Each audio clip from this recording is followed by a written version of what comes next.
ইল্লাল্লাযীনা আমানু, ঈমান আনার পরপরই তোমার সর্বপ্রথম কাজ হলো তোমাকে সৎ কাজ করতে হবে, মানুষদেরকে সৎ পরামর্শ দিতে হবে। 3 নম্বরে আল্লাহ বলতেছেন ওয়াতাওয়াসাউ বিল হাক্কি, তোমাদেরকে সৎ কর্ম করতে হবে, হকের উপরে তোমাদেরকে প্রতিষ্ঠিত থাকতে হবে। হকের উপরে যদি তুমি প্রতিষ্ঠিত না থাকো তুমি জান্নাতে যেতে পারবে না। ইন্নাল ইনসানা লাফি খুসরি, তুমি ক্ষতির মধ্যে পড়ে যাবা। হকের উপরে থাকা কি সেটাকে কাকে বলে? যেমন আপনি 5 ওয়াক্ত নামাজ আপনার উপরে ফরজ, আপনি 4 ওয়াক্ত পড়লেন, ঈশার নামাজ কোনো কারণে ছেড়ে দিলেন, তার মানে আপনি একটি ফরজ তরক করে ফেললেন।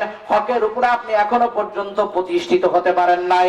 আল্লাহ রাব্বুল আলামিন সর্বশেষে বলেন ওয়াতাওয়াসাউ বিসবরি, তোমার ক্ষতি হয়ে গেছে, যা ক্ষতি হবার হয়ে গেছে, কিন্তু বান্দা তুমি কখনো নিরাশ হয় না।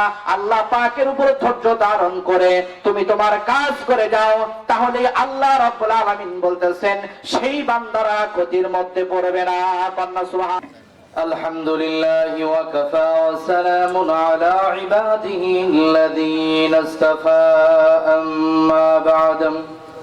فقد قال الله تعالى في كلامه المجيد والفرقانه الحميد: أعوذ بالله من الشيطان الرجيم.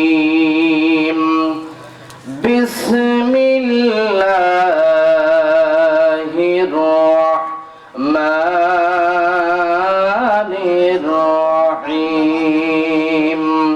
والعصر إن الإنسان لفي خسر إلا الذين آمنوا وعملوا الصالحات وتواصوا بالحق وتواصوا بالصبر. صدق الله المولانا العظيم وصدق رسوله النبي الكريم.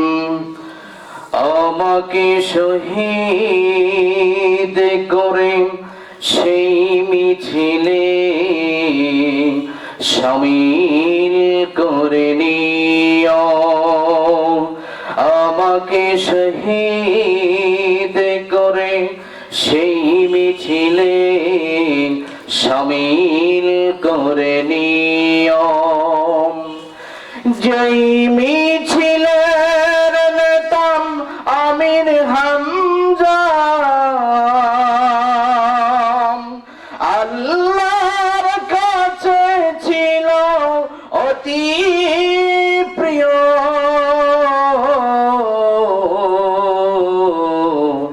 শামিল করে নিও। আমাকে শহীদ করে সেই মিছিলে শামিল করে নিও। সাইয়্যিদ কুতুব হাসান আল পান্না সেই মিছিলে হলো গণ্য। বেরলা পিতি তুমি মালিক হামিদ, সেই মিছিলের সাথী অনন্য। মরণ তো একদিন আসবে জানি, চিরসুখী সে মরণ আমাকে দিও, শামিল করে নিও। আমাকে শহীদ করে সেই মিছিলে শামিল করে নিও। যেই মিছিলের নেতা আমির হামজা,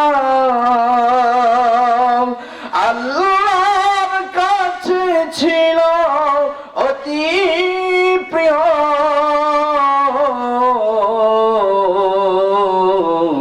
শামিল করে নিও। চিল্লা বলেন আল্লাহু আকবার। মানুষ যখন পৃথিবীতে এসেছিল তার ডান কানে আজান দেওয়া হয়েছিল আল্লাহু আকবার, এরপরে বাম কানে একামত দেওয়া হয়েছিল। ও প্রিয় হাজিরিন, ও নাটুয়ার পাড়ার মুসলমান ভাইরা রে আমার, এই যে নাটুয়ার পাড়া এসবি দাখিল মাদ্রাসায় বিগত 2024 সাল থেকে আমাদের মাঝ থেকে নাটুয়ার পাড়ার কত ভাইদেরকে এখানে জানাজা দিয়া 4টি তাকবীর আল্লাহু আকবার বলে দুনিয়া থেকে বিদায় করে দেওয়া হলো। তাহলে দুনিয়াতে এসেছি, আমাদের কানে দিয়ে দেওয়া হয়েছে আল্লাহু আকবার, আল্লাহ সবচেয়ে বড়, আল্লাহ সবচেয়ে বড়। আবার যখন দুনিয়া থেকে চলে যাব, আমাদেরকে 4টি তাকবীর দিয়া দুনিয়া থেকে জীবনের শেষ সালাতুল জানাজা পড়ে আমাদেরকে দুনিয়া থেকে বিদায় নিয়ে চিরজীবনের জন্য চলে যেতে হবে। তার মানে জীবনের শুরুতে আমি যখন দুনিয়াতে আসলাম, আসার পর মসজিদের ইমাম সাহেব অথবা বাড়ির মুরব্বী আমার কানে আজান দিয়ে জানিয়ে দিল আল্লাহু আকবার, আল্লাহ সবচেয়ে বড়। দুনিয়াতে যতদিন হায়াত পাবা, তোমার প্রত্যেকটি কাজে, তোমার রাষ্ট্রীয় কাজে, তোমার পারিবারিক কাজে, তোমার সামাজিক কাজে আল্লাহ রাব্বুল আলামিনকেই প্রাধান্য দিতে হবে, সবচেয়ে বড় বলে জানতে হবে। আল্লাহ ছাড়া কাউকে যদি তুমি বড় মনে করো, আল্লাহর শক্তি ছাড়া কারো শক্তির সামনে যদি তুমি মাথা নত করো, তাহলে তোমার একাল শেষ হয়ে যাবে, পরকাল শেষ হয়ে যাবে। আল্লাহ পাক কোরআনে রব্বুল আলামিন বলতেছেন, খাসিরাত দুনিয়া ওয়াল আখিরা যালিকা হুয়াল খুসরানুল মুবিন। রব্বুল আলামিন বলছেন, দুনিয়াতে আল্লাহ রব্বুল আলামিন ছাড়া কোন বান্দা যদি, কোন ইনসান যদি কারো সামনে মাথা নত করে, তার দুনিয়া শেষ হয়ে গেল। খাসিরাত দুনিয়া ওয়াল আখিরা, দুনিয়া ধ্বংস হয়ে গেল এবং পরকালও ধ্বংস হয়ে যাবে। কন্যা নাউজুবিল্লাহ। সেই জন্য জীবনের প্রত্যেকটি কাজে আল্লাহ রাব্বুল আলামিনকে প্রাধান্য দিতে হবে, রব্বুল আলামিনের পয়গম্বরকে প্রাধান্য দিতে হবে। আমরা যারা আল্লাহ রাব্বুল আলামিনকে আমাদের জীবনের কাছে প্রাধান্য দিতে পেরেছি, তারা আবু বকর হয়ে গেছে, ওসমান হয়ে গেছে, আলী হয়ে গেছে দুনিয়া থেকে 2 লক্ষ যত সাহাবী ছিলেন, প্রত্যেকটি সাহাবী দুনিয়া থেকে জান্নাতের সার্টিফিকেট নিয়ে দুনিয়া থেকে চলে গেছেন।